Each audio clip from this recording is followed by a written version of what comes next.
Hello dear student. आज हम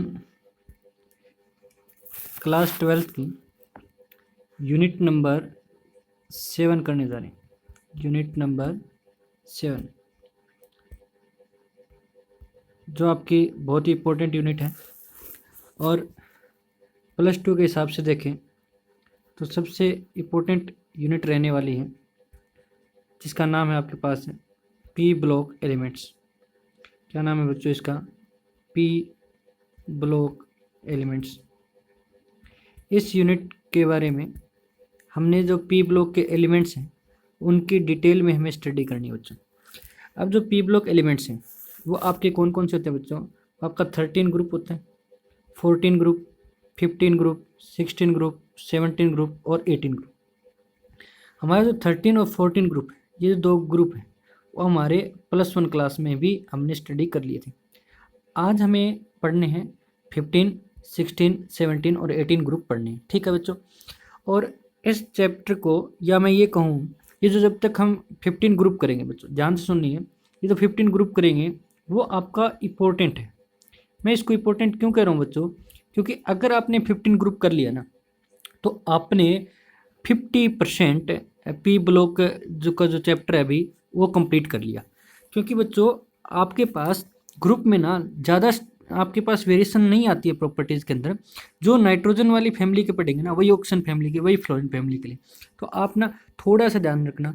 और ये मैं आपको बता दूं कि आपके पास जो बच्चे ना वो पी ब्लॉक से बहुत डरते हैं। क्यों?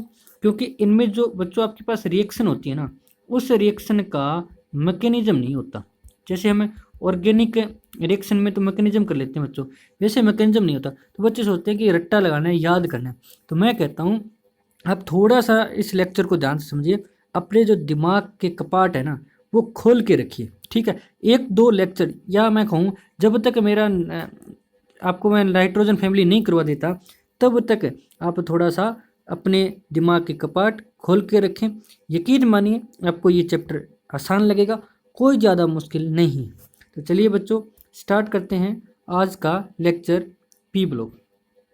अगर इस पी ब्लॉक की हम बात करें तो इस पी ब्लॉक में हमने 15 ग्रुप को पढ़ना है और 15 ग्रुप के अंदर कौन कौन से एलिमेंट्स हैं उनको हम जान लेते हैं। जो 15 ग्रुप है ना बच्चों उसको हम कौन सी फैमिली बोलेंगे? नाइट्रोजन फैमिली बोलेंगे। कौन से फैमिली बोलेंगे बच्चों? Nitrogen family. इसमें आपका पहला आता है नाइट्रोजन, उसके बाद आता है फास्फोरस, उसके बाद आता है आर्सेनिक, उसके बाद एंटीमनी और उसके बाद है बिस्मिथ। फिर से नाम रिपीट कर रहा हूँ, नाइट्रोजन, फास्फोरस, आर्सेनिक, एंटीमनी और बिस्मिथ। ये आपके पास एलिमेंट्स होते हैं। इनको आप निकोजेन भी बोलते हो। क्या बोलते हो बच्चों? निकोजेन। अगर थोड़ा बहुत प्रोनाउंसिएशन थोड़ा सा ढंग से ना करे तो इसको निक्टोजेन भी बोल सकते हो। क्या बोल सकते हो आप? निक्टोजेन। पर एक्चुअल में इसकी सही प्रोनाउंसिएशन क्या है बच्चों? निकोजेन। और निकोजेन इसका क्यों नाम पड़ा है बच्चों? ये जो निकोजेन ना वो आपका ग्रीक लैंग्वेज वर्ड है। कौन सा है बच्चों? ग्रीक लैंग्वेज वर्ड है। और ग्रीक लैंग्वेज का मतलब क्या होता है बच्चों? ग्रीक लैंग्वेज का जो अर्थ है, ये इसका क्या अर्थ निकलेगा? स्पोकेशन। स्पोकेशन का मतलब होता है जैसे हम मतलब सांस ले रहे हैं उस टाइम जो दिक्कत आती है, क्योंकि ये सारी गैसें हैं ना वो स्पोकेटिंग गैस है। कौन सी गैस है बच्चों? स्पोकेटिंग गैस है। इसलिए आपके पास इसको हम क्या बोलते हैं? निकोजेन बोलते हैं। ठीक है बच्चों। तो इसमें आपके पास पहला नाइट्रोजन, दूसरा फास्फोरस, तीसरा आर्सेनिक और चौथा एंटीमनी और पांचवा क्या रहेगा? बिस्मिथ।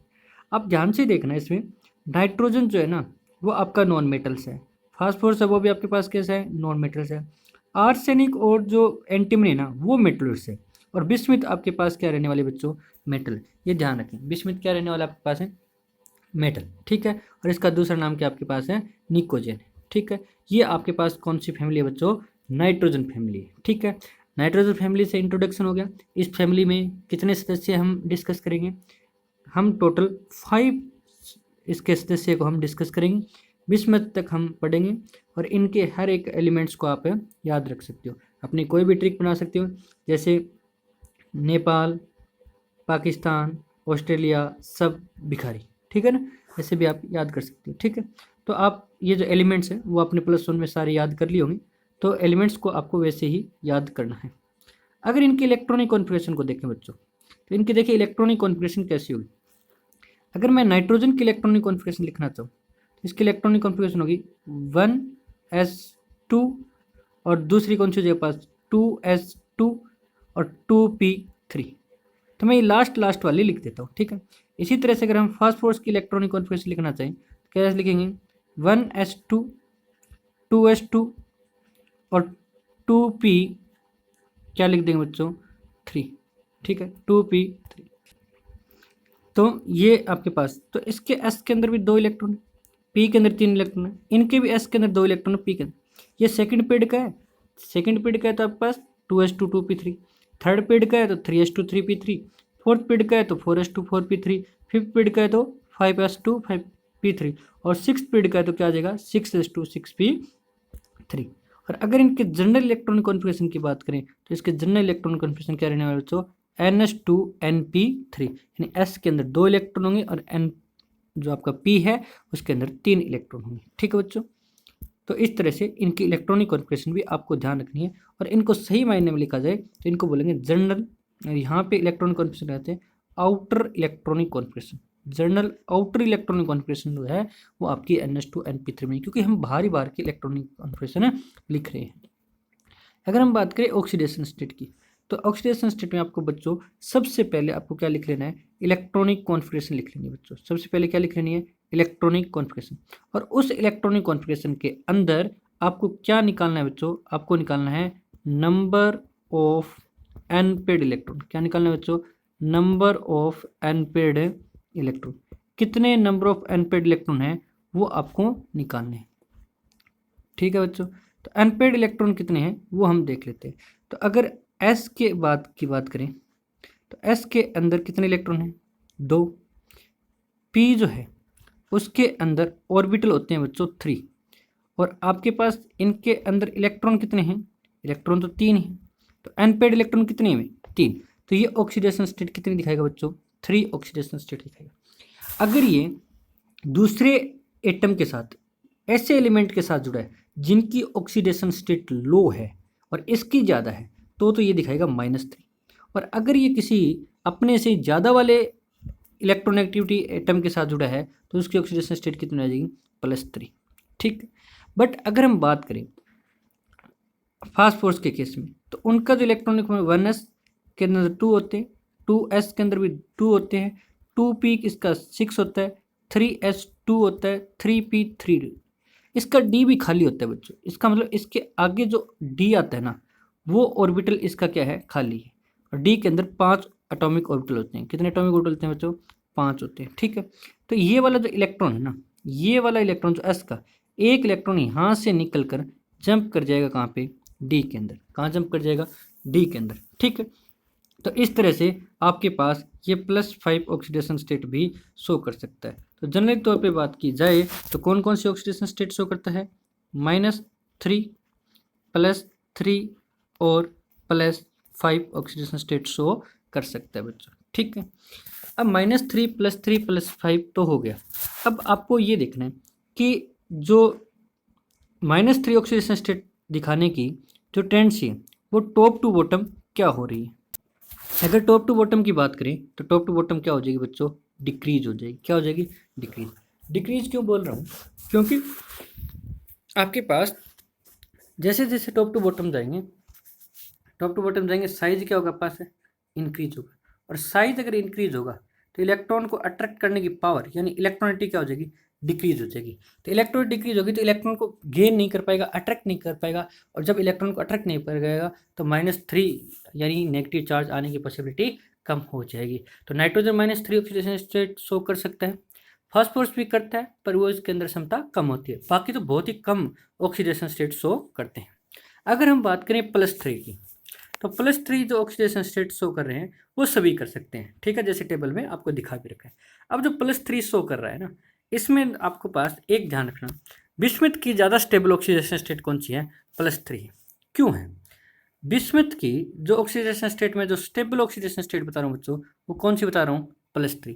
ऐसा क्यों बोल रहा हूँ मैं क्योंकि इसके अंदर क्या आएगा बच्चों इनर्ट पेयर इफेक्ट। कौन सा इफेक्ट आएगा बच्चों इनर्ट पेयर इफेक्ट। ये +1 में आपको करवाया होगा इनर्ट पेयर इफेक्ट क्या होता है। इस इनर्ट पेयर इफेक्ट के कारण आपके पास जो S के इलेक्ट्रॉन होते हैं इनर्ट पेयर इफेक्ट के कारण जो S के अंदर जो इलेक्ट्रॉन होते हैं ना वो आपके पास टाइटली बाउंड रहते हैं, किसके साथ है, न्यूक्लियस के साथ। किसके साथ बच्चों, न्यूक्लियस के साथ। जैसे मान लीजिए इसके अंदर हम बात करें 6s2 है और 6p3 है और 6d खाली, तो ये जो s के इलेक्ट्रॉन ना इनर्ट पेयर का, जो s के 2 इलेक्ट्रॉन है वो टाइटली बाउंड रहेंगे किसके साथ है, न्यूक्लियस के साथ। यानी ये पेयर रिएक्शन नहीं करेगा, इसलिए इसको बोला जाता है इनर्ट पेयर। तो ये रिएक्शन में टेक पार्ट नहीं करेगा, ओनली ये 3 इलेक्ट्रॉन बॉन्डिंग में टेक पार्ट करेंगे, इसलिए ऑक्सीडेशन स्टेट इसकी कौन सी है बच्चों, +3 ऑक्सीडेशन स्टेट है, शो कर सकता है। ठीक है, अगर हम बात करें +5 ऑक्सीडेशन स्टेट की, कि +5 ऑक्सीडेशन स्टेट है शो करने की टेंडेंसी टॉप टू बॉटम क्या होगी, तो आपको वैसे तो लिखनी है बच्चों क्या, इंक्रीज होगी। क्या होगी, इंक्रीज होगी। क्यों होगी, जैसे पहला क्वेश्चन मैं आपको बता देता हूँ। अब नाइट्रोजन जो है वो आपके पास है +5 ऑक्सीडेशन स्टेट शो नहीं करेगा। नाइट्रोजन क्या नहीं करेगा बच्चों, +5 ऑक्सीडेशन स्टेट शो नहीं करेगा। एक ही केस में करेगा, किसके साथ है, ऑक्सीजन के साथ। ठीक है, अब देखिए कैसे, क्योंकि जब आपके पास अनपेयर्ड इलेक्ट्रॉन, अगर हम बात करें एस की, तो एस के अंदर आपके पास 2 इलेक्ट्रॉन है। कितने इलेक्ट्रॉन है बच्चों, 2 इलेक्ट्रॉन है। पी के अंदर हम बात करें तो 3 एटॉमिक ऑर्बिटल होते हैं और तीनों के अंदर एक एक इलेक्ट्रॉन है। और अगर हम बात करें डी की, तो डी के अंदर टोटल 5 एटॉमिक ऑर्बिटल हैं। कितने एटॉमिक ऑर्बिटल बच्चों, 5। और इसकी अगर हम बात करें, तो मैंने जब ये जो नाइट्रोजन लिखा वो तो आपके पास कौन से पीरियड का बच्चों, सेकंड पीरियड का है। और सेकंड पीरियड के अंदर बात करें तो इसकी इलेक्ट्रॉन कॉन्फिगरेशन 2s2 2p3 बनती है। इसका मतलब 2d है ही नहीं। तो ये इलेक्ट्रॉन जो है, एस वाला जो ये इलेक्ट्रॉन है, ये जंप ही नहीं कर पाएगा यहाँ पे। और जब जंप नहीं कर पाएगा तो 5 अनपेड इलेक्ट्रॉन नहीं होंगे, तो 5 बॉन्ड नहीं बनेगा, इसलिए इसकी ऑक्सीजन स्टेट आप +5 नहीं दिखा सकता, केवल ऑक्सीजन के केस में दिखाएगा। आगे चर्चा करेंगे क्यों नहीं दिखाएगा। तो 3-4 क्वेश्चन है ऑक्सीडेशन स्टेट के, फिर से सुन लीजिए, मैं आपको 1 बाय 1 बता देता हूँ। पहला क्वेश्चन आपके पास ये बनता है बच्चों कि जो नाइट्रोजन है वो शो करता है क्या, -3 oxidation state, stable oxidation state करता है -3 सबसे ज़्यादा अपनी फैमिली से। तो क्यों, तो आप लिखोगे नाइट्रोजन का जो साइज है, small size and higher electronegativity. किसके कारण बच्चों, small size and higher electronegativity के कारण ये जो नाइट्रोजन है वो क्या करता है, -3 ऑक्सीडेशन स्टेट शो करता है, जबकि बाकी एलिमेंट्स नहीं कर सकते। फास्फोरस भी कर सकता है क्योंकि इसका साइज इतना बड़ा नहीं है, बट नाइट्रोजन ही कंपेरिजन में कम होगा। ठीक है, और अगर हम दूसरा क्वेश्चन सुन लिए, पहला हो गया नाइट्रोजन शो -3 ऑक्सीजन स्टेट, अगर आपसे पूछ लिया अदर नहीं दिखाता तो क्यों। दूसरा क्वेश्चन पे चलते हैं। दूसरा क्वेश्चन क्या कहेगा कि nitrogen do not show +5 oxidation state why. तो आप लिखोगे nitrogen do not show +5 oxidation state due to non availability of vacant D orbital. इसके पास है खाली डी ऑर्बिटल से नहीं है बच्चों, और खाली डी ऑर्बिटल ना होने के कारण आप इस पे +5 ऑक्सीडेशन स्टेट शो नहीं कर सकता। ठीक है, और बिस्मिथ जो है वो +3 ऑक्सीडेशन स्टेट शो करता है, क्यों, और वो भी स्टेबल। +5 क्यों नहीं करता, तो आपको ध्यान रखो, पहली बात तो बिस्मिथ क्या है बच्चों, मेटल है, और मेटल क्या करती है, इलेक्ट्रॉन लॉस करती है, गेन करती है, तो इलेक्ट्रॉन लॉस करेगी तो ये कौन सी ऑक्सीडेशन स्टेट ज़्यादा पसंद करेगा, पॉजिटिव ही तो दिखाना पसंद करेगा।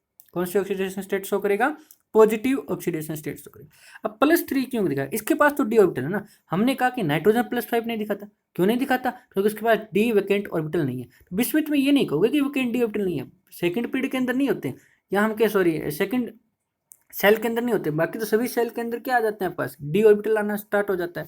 तो इसके रीजन दोगे आप है कि बिस्मिथ +3 दिखाता है, +5 क्यों नहीं दिखाता, due to inert pair effect. किसके कारण बच्चों, इनर्ट पेयर इफेक्ट कारण। और इस इनर्ट पेयर इफेक्ट के कारण आपका जो s इलेक्ट्रॉन है वो टाइटली बाउंड हो जाता है, किसके साथ बच्चों, न्यूक्लियस के साथ। क्लियर है बच्चों, तो ये आप ध्यान रखोगे। तो कितने क्वेश्चन करा दिए मैंने, 3। और भी क्वेश्चन बन सकते हैं जो मैंने पहले कराए कि -3 ऑक्सीडेशन स्टेट शो करने की जो टेंडेंसी है वो टॉप टू बॉटम क्या हो रही है, डिक्रीज हो रही है, क्यों हो रही है, +5 की इंक्रीज हो रही है, क्यों हो रही है, बट बिस्मिथ नहीं शो करेगा। ठीक है बच्चों, तो ऑक्सीडेशन स्टेट से ध्यान रखना, मेन ये ऑक्सीडेशन स्टेट कितने दिखाते हैं बच्चों। अगर मेन ऑक्सीडेशन स्टेट की बात करें हम, तो इनकी ऑक्सीडेशन स्टेट रहने वाली है +3 और +5, ये 2 ऑक्सीडेशन स्टेट शो करेगा। चलिए नेक्स्ट टॉपिक की तरफ बढ़ते हैं। ठीक है, अगर हम बात करें एटॉमिक साइज का, ठीक, ये मैं रिकैप के लिए छोड़ रहा हूँ, ये मैं आपको नहीं करवाने वाला, क्योंकि ये खुद आप थोड़ा सा बुक उठाइए समझिए। अभी इसका कोई रोल नहीं है, ठीक है। अगर हम डाउन द ग्रुप बात करें, हमारा ग्रुप कैसा है बच्चों, मैं ग्रुप लिखता हूँ, नाइट्रोजन है, उसके बाद फास्फोरस है, उसके बाद आर्सेनिक है, उसके बाद एंटीमनी है, और उसके बाद क्या आपके पास है, विस्मित है। ये ग्रुप है। अब टॉप टू बॉटम जाएंगे तो क्या होगा बच्चों, टॉप टू बॉटम जाएंगे, एक तो आपका एटॉमिक नंबर इंक्रीज होगा, दूसरा जो नंबर ऑफ सेल है, क्या है बच्चों, नंबर ऑफ सेल है, वो भी क्या होंगे बच्चों, इंक्रीज होंगे। और नंबर ऑफ सेल इंक्रीज होंगे तो distance between the last electron and centre of nucleus क्या हो जाएगा, इंक्रीज हो जाएगा। तो रिजल्टेंट आपका एटॉमिक रेडियस क्या हो जाएगा, इंक्रीज हो जाएगा। तो टॉप टू बॉटम जाओगे तो आपका साइज जो है वो क्या होने वाला है बच्चों, इंक्रीज होने वाला है। तो ये बात आप ध्यान रखना, ठीक है।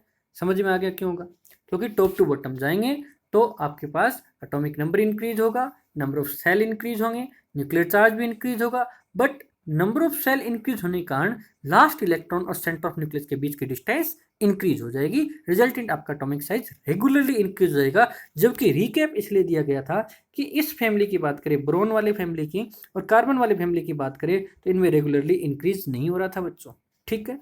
ये आपको लेंथेनॉइड कॉन्ट्रैक्शन और डी कॉन्ट्रैक्शन के कारण ऐसा हो रहा था। अगर साइज का पता चल गया तो हम आयनेशन एंथैल्पी निकाल सकते हैं। आयनेशन एंथैल्पी क्या होती है बच्चों, लास्ट सेल के अंदर जो इलेक्ट्रॉन होता है उसको रिमूव करने के लिए आपको कितनी एनर्जी देनी पड़ती है जब वो गैसीय स्टेट में है, तो उसको हम बोलते हैं आयनेशन एंथैल्पी। अब मुझे बताइए, एक तो ये आपका कोई एटम का साइज है, यहाँ इलेक्ट्रॉन है, ये सेंटर ऑफ न्यूक्लियस आपका, ठीक है बच्चों। एक ये आपका एटॉमिक साइज है, ये इलेक्ट्रॉन है और ये आपका न्यूक्लियस है। तो आपके पास किसमें फोर्स ऑफ अट्रैक्शन स्ट्रॉन्ग होगी, जिसका साइज कैसा होगा, छोटा होगा। जब फोर्स ऑफ अट्रैक्शन स्ट्रॉन्ग होगी तो उसको निकालने के लिए एनर्जी क्या देनी पड़ेगी, आपको ज़्यादा देनी पड़ेगी। तो इसका मतलब मैं सीधी सी भाषा में कह सकता हूँ कि जो मेरे पास आयनेशन एंथैल्पी है वो इनवर्सली प्रोपोर्शनल है किसके बच्चों, साइज के। कौन से साइज के, एटॉमिक साइज के। अगर आपके पास साइज बड़ा होगा तो आयनेशन एंथैल्पी कम होगी, और साइज छोटा होगा तो आयनेशन एंथैल्पी क्या होगी, ज़्यादा होगी। तो इसका मतलब जो एटॉमिक साइज का ऑर्डर है उसका रिवर्स आपका किसका ऑर्डर बन जाएगा, आयनेशन एंथैल्पी का रिवर्स ऑर्डर आपके पास है बन जाएगा, ठीक है बच्चों। नेक्स्ट देखते हैं, दो प्रॉपर्टी कर ली, ये फिजिकल प्रॉपर्टीज है बच्चों। कौन सी प्रॉपर्टीज है, physical property, atomic size increase, ionisation enthalpy decrease, ठीक है। अब एलोट्रोप्स ऑफ नाइट्रोजन फैमिली, यहाँ पे आपका कंफ्यूजन रहने वाला है, और कंफ्यूजन कैसे, मैं ही क्रिएट करूँगा। जो नाइट्रोजन है ना, कुछ बुक कहती है कि नाइट्रोजन एलोट्रोप शो नहीं करते, और कुछ कहती है कि विस्मित नहीं करते, ठीक है। तो आप किसको प्रेफर करोगे बच्चों, आप एनसीईआरटी को प्रेफर करोगे। प्रायोरिटी किसको दोगे बच्चों, एनसीईआरटी में, ठीक है। एनसीईआरटी के हिसाब से आपका जो विस्मित है वो एलोट्रोप शो नहीं करता है, ठीक है। तो आप ध्यान रखना, नाइट्रोजन और विस्मित। एक बार objective type question Bhiwani board के अंदर आ गया था और दोनों ही नाम थे, नाइट्रोजन भी था और विस्मित भी था, कि कौन सा इनमें से एलिमेंट एलोट्रोप शो नहीं करता। तो बच्चों को काफ़ी कन्फ्यूजन हुई कि किसको हम सही आंसर माने। तो नाइट्रोजन विस्मित की वजह से एलोट्रोप नहीं होते। और बात करें तो फास्फोरस के वाइट, रेड, ब्लैक और भी alpha black, beta black, arsenic के ग्रे, येलो, ब्लैक, एंटीमनी के येलो, ब्लैक, एक्सप्लोसिव। हमें केवल क्या पढ़ना है सिलेबस में, फास्फोरस के सिर्फ 3 एलोट्रोप्स पढ़ने बच्चों। कितने एलोट्रोप्स, 3, वाइट, रेड, ब्लैक। तो इससे आपको थोड़ी सी खुशी मिलेगी, वाह इतने तो नहीं करने ना, थोड़ी सी तो खुशी होती है कि कम पढ़ना है। तो हमें 3 ही पढ़ना है, 3 ही हमारे एग्जाम में आएगा। और जानकारी के बता दूँ, जो ये वीडियो ध्यान से देखेगा वो पीछे 20 साल के आईआईटी और नीट के क्वेश्चन सोल्व करके देख सकता है, एक भी क्वेश्चन बाहर से नहीं जाएगा, ठीक है। चलिए नेक्स्ट टॉपिक की तरफ बढ़ते हैं, कोवलेंसी ऑफ नाइट्रोजन फैमिली। कोवलेंसी कितनी है, नाइट्रोजन कितनी है बच्चों, 3, फास्फोरस की 5, आर्सेनिक की 5, एंटीमनी की 5 और सिंपल सी लैंग्वेज में अगर आपको बताऊं कि कोवलेंसी होती क्या है, ठीक है। तो कोक से ध्यान रखना, कोवलेंट है ना, कितने कोवलेंट बॉन्ड बनाता है, जितने कोवलेंट बॉन्ड बनाता है ना बच्चों, वही उसकी क्या होती है, कोवलेंसी होती है। और कोवलेंट बॉन्ड कैसे बनता है बच्चों, शेयर पेयर करके बनता है। कैसे बनता है बच्चों, शेयर पेयर करके बनता है। तो देखिए, मान लीजिए मैं ये जो है नाइट्रोजन की लिख रहा हूँ, इलेक्ट्रॉनिक कॉन्फिगरेशन, और ये 2s है, ठीक है।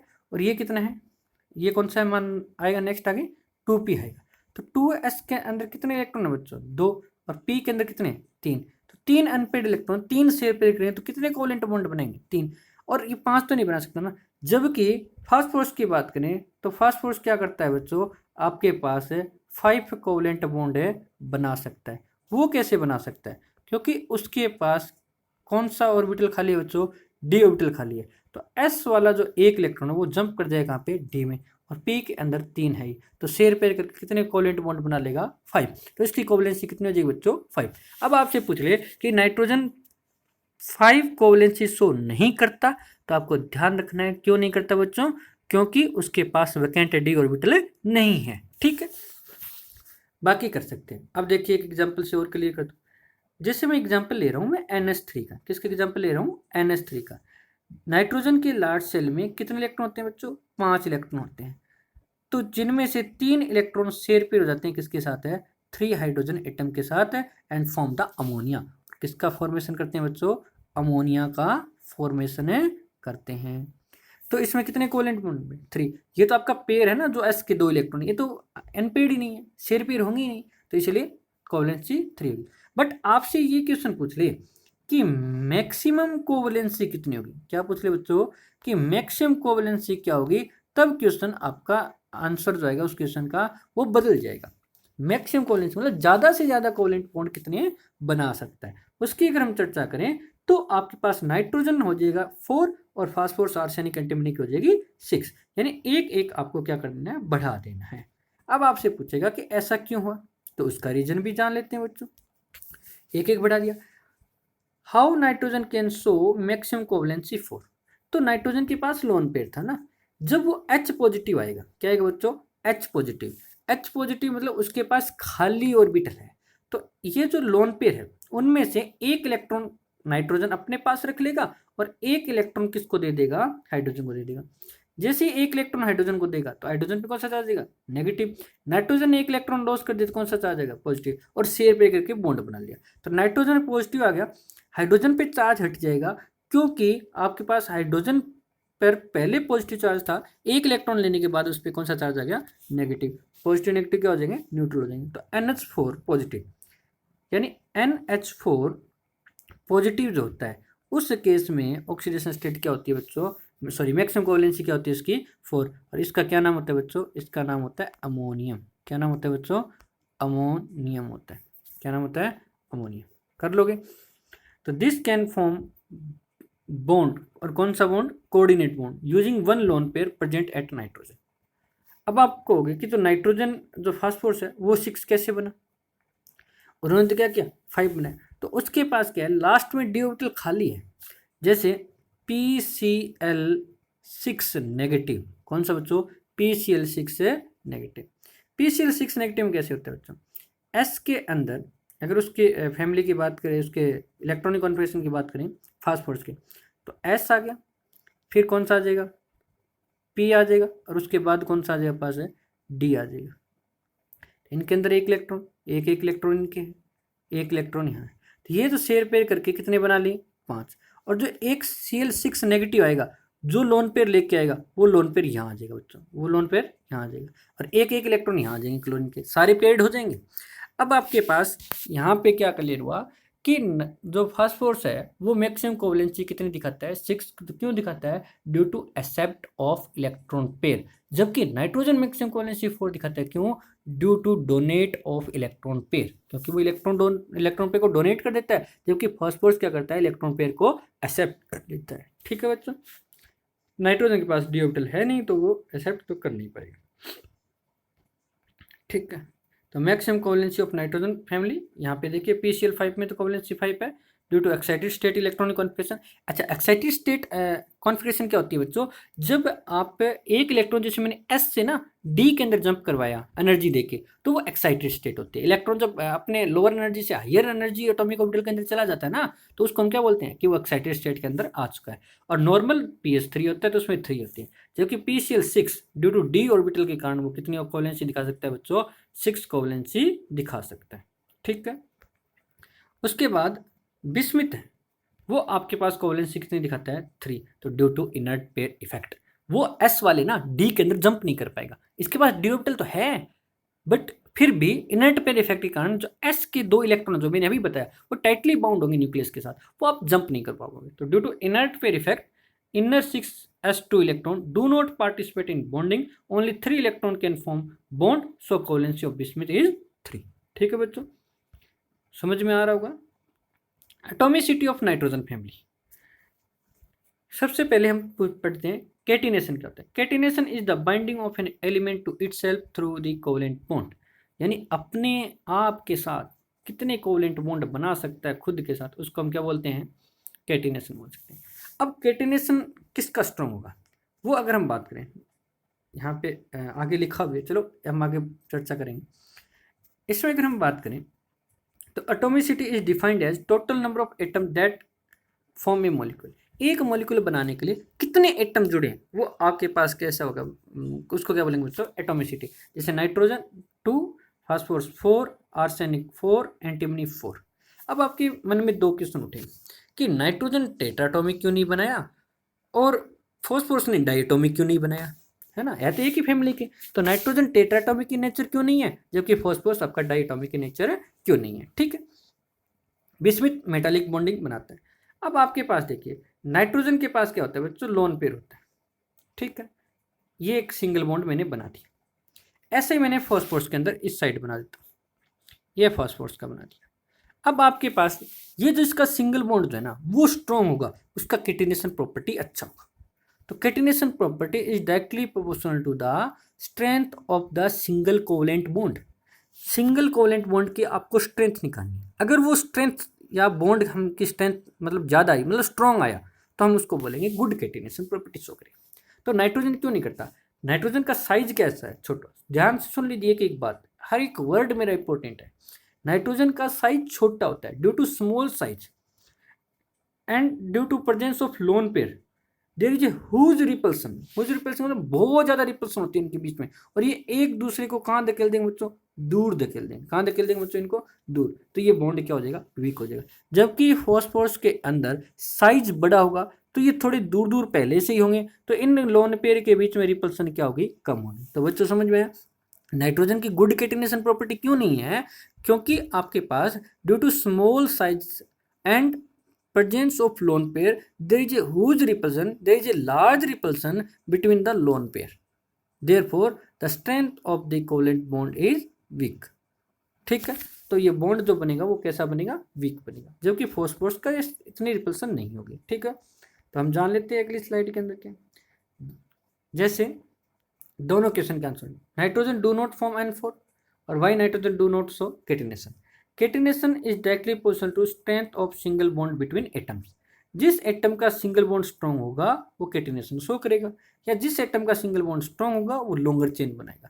जैसे कार्बन बनाता है ना, कार्बन आपस में अब अपने एलिमेंट के एटम के साथ क्या बनाता है, लंबी से लंबी चेन बनाता है, गुड कैटिनेशन प्रॉपर्टी शो करता है, ठीक है बच्चों। तो ये इसका रीजन हो जाएगा। अब ये जो मैंने बोला नाइट्रोजन का साइज छोटा है, सेकेंड पीरियड एलिमेंट है, छोटा साइज होने की वजह से नाइट्रोजन के ऊपर जो लोन पेयर है उनमें रिपल्सन ज़्यादा होगा। रिपल्सन ज़्यादा होगा तो strength of single bond between atoms क्या हो जाएगा, डिक्रीज हो जाएगा, जिस कारण कैटिनेशन प्रॉपर्टी भी क्या हो जाएगी, डिक्रीज हो जाएगी। ऐसा ही ऑक्सीजन में फ्लोरीन की हम बात करेंगे तो ऑक्सीजन का साइज तो और भी छोटा होता है, तो इसकी कैटिनेशन तो और भी कम होगी, फ्लोरीन तो बिल्कुल भी नहीं करता, ठीक है बच्चों। अब हम बात करते हैं बॉइलिंग पॉइंट की, ठीक है। अब हम क्या कर रहे हैं बच्चों, केमिकल प्रॉपर्टीज कर रहे हैं, ठीक है। मैं आपको थोड़ा सा बता दूं, यहाँ पे मैं आपको बता देता हूँ। केमिकल प्रॉपर्टीज स्टार्ट करें। केमिकल प्रॉपर्टीज में पहली प्रॉपर्टी में उठा रहा हूँ रिएक्शन विद हाइड्रोजन। और एक बात और बता दूं बच्चों, आपको नोट्स मिलेंगे इस चैप्टर के, ठीक है। आप नोट्स की चिंता ना करें, बस समझ लें और वहाँ नोट्स को पढ़ें तो आपको दोबारा समझ में अच्छा आए। रिएक्शन विद हाइड्रोजन, आपकी जो फैमिली की जो नाइट्रोजन फैमिली के जो एलिमेंट्स हैं, नाइट्रोजन है, फास्फोरस है, आर्सेनिक है, एंटीमनी है और बिस्मुथ है, नाइट्रोजन फैमिली की बात करें, ये सभी एलिमेंट्स हाइड्रोजन के साथ रिएक्शन करके हाइड्राइड बनाते हैं। और कौन सा हाइड्राइड बनाते हैं, ट्राई हाइड्राइड बनाते हैं, यानी NH3 PH3 इस फॉर्म में हाइड्राइड बनाते हैं due to -3 oxidation state. Due to जैसे नाइट्रोजन और हाइड्रोजन दोनों को आपने कंबाइन किया तो क्या बन जाएगा बच्चों, NH3 बन जाएगा। क्या बन जाएगा बच्चों, NH3 बन जाएगा। तो ये डायरेक्ट आप कंबाइन करके क्या बना सकते हो, हाइड्राइड बना सकते हो। अब इन हाइड्राइड्स की प्रॉपर्टी की बात करेंगे, और ये प्रॉपर्टी एक ही कर दी ना, तो ऐसी प्रॉपर्टीज आप बिना पढ़े आप किसकी कर सकते हो, ऑक्सीजन फैमिली की, और किसकी कर सकते हो आप, हेलोजन फैमिली की। तो इसलिए मैं कह रहा था एक ध्यान से पढ़ देना, सबका आपका आंसर सेम ही आएगा।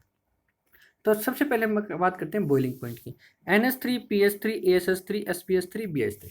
वैसे आपको ध्यान रखना है कि जो हमारा बॉइलिंग पॉइंट होता है वो डायरेक्टली पोस्ट होता है मॉलिक्यूलर मास के।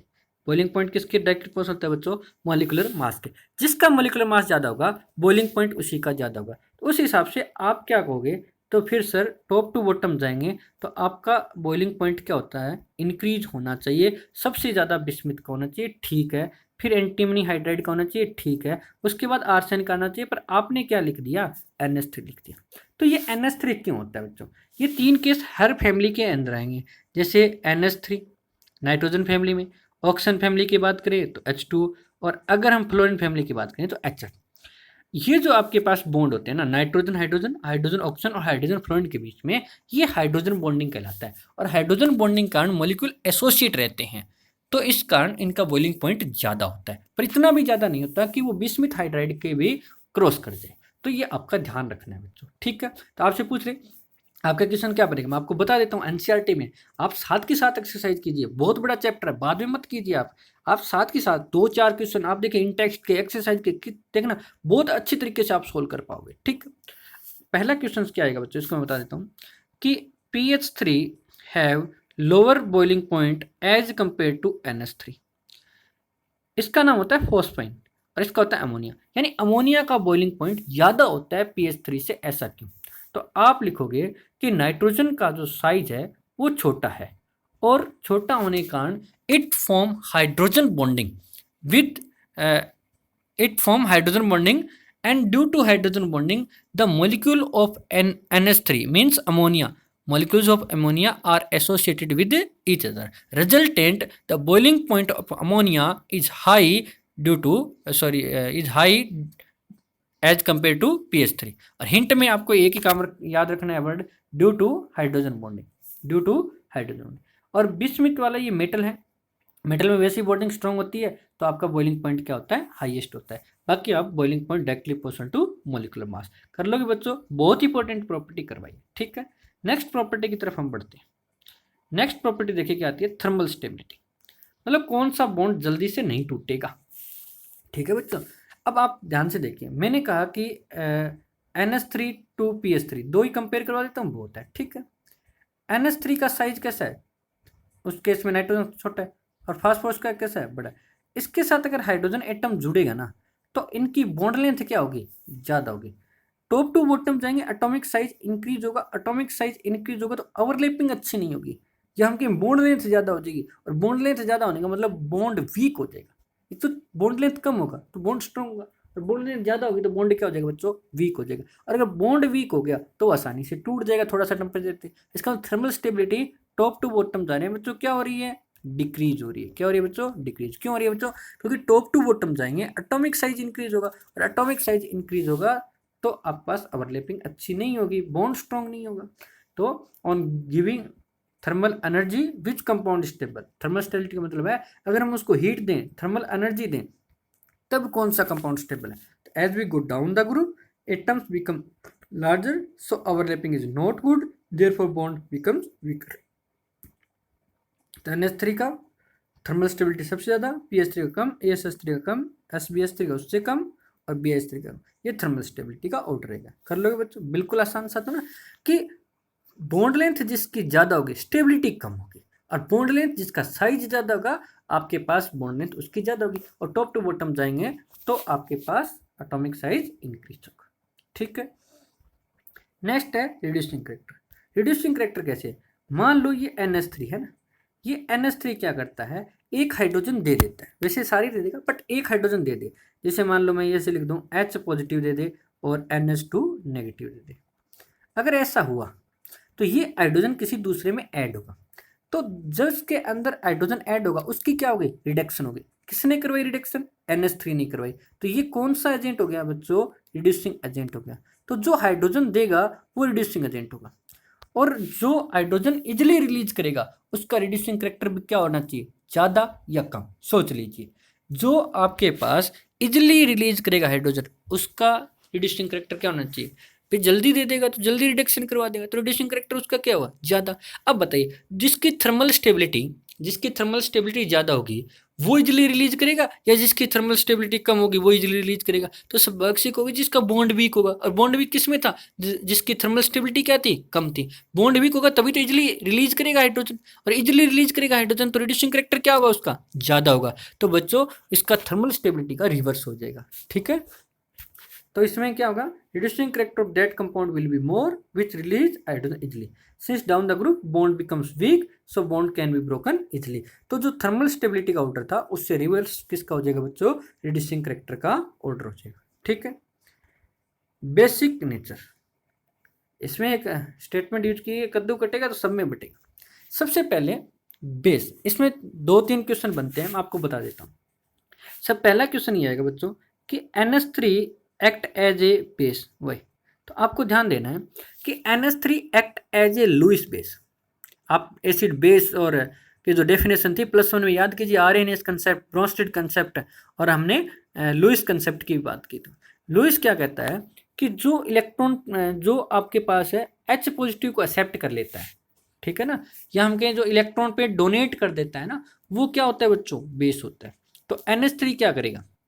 Due to presence of lone पे सबसे पूछ ले कि NH3 act as a Lewis base क्यों, तो आपको इतना देना है NH3 act as a Lewis base due to presence of lone pair on the nitrogen atom, ठीक है बच्चों। तो नाइट्रोजन एटम पे लोन पेयर होने की वजह से ये NH3 लुईस बेस है। आपको कि PS3 में भी है ना, तो ये भी तो लुईस बेस हुआ। तो स्वाभाविक सी बात है, सभी बेसिक इन नेचर है, सारे हाइड्रेट। अब इसमें आपके पास क्या आएगा? क्वेश्चन ये बनेगा कि NH3 जो है वो ज़्यादा बेसिक है किससे? PS3 से। तो आप ध्यान से देखिए, ये नाइट्रोजन का साइज है, उस पर लोन पेयर है, और ये जो साइज बना है वो मैंने फॉस्फोरस का बना है। मैं सिंबल इसके अंदर लिख देता हूँ, ये नाइट्रोजन। अब ये जो लोन पेयर है ना, अब लोन पेयर तो ना पूरी दूर तक जाएगा, जितना उसको जगह मिलेगी ना उतनी दूर तक जाएगा। क्यों? क्योंकि आपके पास लोन पेयर में 2 इलेक्ट्रॉन होते हैं, दोनों इलेक्ट्रॉन पे सेम चार्ज होता है, यानी रिपल्सन होती है, तो इसमें दूर दूर जाएंगे। तो बहुत दूर हो जाए, मान लो 2 आदमी इकट्ठे खड़े हैं, उसको हम क्या बोल सकते हैं? या कोई भी 2 थिंग नजदीक नजदीक रख दी तो क्या बोल देंगे उसको? पेयर। और बहुत दूर चले जाए तो उसको पेयर बोलेंगे क्या? नहीं बोलेंगे ना। तो वैसे ही इसके अंदर तो लोन पेयर अवेलेबिलिटी क्या होगी बच्चों? डिक्रीज होगी। इसका मतलब यहाँ पे डोनेशन करने की पावर क्या होगी? कम होगी। तो इसका बेसिक करेक्टर भी क्या हो जाएगा? कम हो जाएगा। तो 2 क्वेश्चन बनते हैं, NH3 is act as a Lewis base, ऐसा क्यों है? और दूसरा NH3 स्ट्रॉन्ग बेस है एज कंपेयर टू PS3। तो जैसे जैसे टॉप टू बॉटम जाएंगे आपका एटॉमिक साइज इंक्रीज होगा। एटॉमिक साइज होने से जो इलेक्ट्रॉन डेंसिटी है, मैं ये वर्ड यूज कर देता हूँ यहाँ पे, इलेक्ट्रॉन डेंसिटी क्या हो जाएगी? डिक्रीज हो जाएगी। और इलेक्ट्रॉन डेंसिटी अगर डिक्रीज हो जाएगी तो आपके पास लुईस बेसिक करेक्टर क्या हो जाएगा? पास है डिक्रीज हो जाएगा, ठीक है बच्चों। तो ये ऑर्डर भी आप ध्यान कर लेना। तो NH3 here lone pair is more dense, therefore lone pair donation is more effective, so basic character is more। तो सबसे कम कौन सा होगा? लेस डेंस लॉन पेयर, पूर donation of lone pair, basic character is less BH3। ये आपके पास order रहेगा, ठीक है। मैंने आपको बॉइलिंग पॉइंट का ऑर्डर कराया, मैंने आपको थर्मल स्टेबिलिटी का ऑर्डर कराया, मैंने आपको रिड्यूसिंग करेक्टर का ऑर्डर कराया, मैंने आपका बेसिक नेचर का ऑर्डर करवाया, एक बॉन्ड एंगल का करवा देता हूँ। ये जो मैंने 5 ऑर्डर कराए ना बच्चों, हर हाल में कर लेना, जब तक हमें आगे नहीं बढ़ना, जब तक आपको समझ में ना आए, ठीक है। बॉन्ड एंगल की बात करें तो bond angle is directly proportional to electronegativity of centre metal. अगर मान लो बाहर वाले एटम सेम हो ना, तो जो बॉन्ड एंगल है वो डायरेक्टली प्रोपोर्शनल होता है किसके? इलेक्ट्रोनेगेटिविटी ऑफ सेंटर एटम के। सेंटर जो एटम होता है उसकी इलेक्ट्रोनेगेटिविटी ज़्यादा होगी तो बॉन्ड एंगल ज़्यादा होगा। तो हमें पता है कि नाइट्रोजन टू बिस्मिथ की बात करें तो आपका जो साइज है, साइज क्या हो रहा है बच्चों? इंक्रीज हो रहा है, तो इलेक्ट्रोनेगेटिविटी क्या होगी? डिक्रीज। इलेक्ट्रोनेगेटिविटी डिक्रीज होगी तो बॉन्ड एंगल क्या हो जाएगा? पास डिक्रीज। क्योंकि इलेक्ट्रोनेगेटिविटी ज़्यादा होगी तभी तो बॉन्ड एंगल क्या होगा? ज़्यादा होगा, ठीक है। जैसे मान लीजिए NH3 है ना, एक एग्जाम्पल से मैं आपको क्लियर कर देता हूँ। जैसे मान लीजिए आपका NH3 है, तो NH3 में यहाँ पे आपके पास लोन पेयर है, तो 3 हाइड्रोजन एटम इस तरह से जुड़े हैं। मान लो पिरामिडल शेप होती है बच्चों, शेप भी कर लेना आप। उसके बाद अगर PS3 की बात करें तो ये आपके पास PS3 की शेप होती है। अब इसकी इलेक्ट्रोनेगेटिविटी कम है फॉस्फोरस की, तो ये लोन पेयर थोड़ा बहुत इधर उधर क्या हो जाएगा? डिस्प्लेस हो सकता है, जिसके कारण lone pair bond pair repulsion बढ़ जाएगी, और बॉन्ड पेयर रिपल्सन क्या हो जाएगी? कम हो जाएगी। जो ये जो एंगल होता है ये तो बॉन्ड एंगल कहलाता है, जबकि इसकी इलेक्ट्रोनेगेटिविटी ज़्यादा है तो ये लोन पेयर के जो इलेक्ट्रॉन है वो यहीं चिपके रहेंगे, इधर उधर थोड़ी बहुत भी मूवमेंट नहीं कर पाएंगे, ठीक है। तो इसके कारण ये जो lone pair bond pair repulsion क्या होगी, कम होगी, तो बॉन्ड एंगल क्या होगा, पास ज़्यादा होगा। तो आप सीधा कह सकते हो जिसका साइज छोटा होगा उसकी इलेक्ट्रोनिटी ज़्यादा होगी, और जिसकी इलेक्ट्रोनिटी ज़्यादा होगी बॉन्ड एंगल भी उसका क्या होगा, ज़्यादा होगा। ठीक है, तो बॉन्ड एंगल का ऑर्डर आपका ये बन जाएगा। ठीक है बच्चों, नेक्स्ट है reaction of nitrogen family with oxygen. पहला टॉपिक क्या करवा दिया, पहली केमिकल प्रॉपर्टीज आपको कौन सी करवा दी, reaction of nitrogen family with hydrogen. सारे के सारे हाइड्रोजन के साथ रिएक्शन करेंगे और हाइड्राइड बनाएंगे, और उसका फॉर्मूला रहेगा NH3 PH3 ASH3, यानी 3 हाइड्रोजन उसके साथ हैं जुड़ जाएंगे। क्यों जुड़ जाएंगे, ड्यू टू कौन सी ऑक्सीडेशन स्टेट बच्चों, 3 या 5, तो कौन सी आ जाएगी, 3 की वजह से। ठीक है, ये ऑप्शन वाला हम नेक्स्ट लेक्चर के अंदर करेंगे। आज के लिए इतना ही। तो थोड़ा सा इस वीडियो को दोबारा से देखें, ना समझ आए तो मेरे व्हाट्सएप नंबर पे मैसेज करके आप अपने डाउट ले सकते हो। नोट्स आपको मिल जाएंगे, चिंता करने की जरूरत नहीं है, 1-2 दिन का आप वेट कीजिए। थैंक यू बच्चों।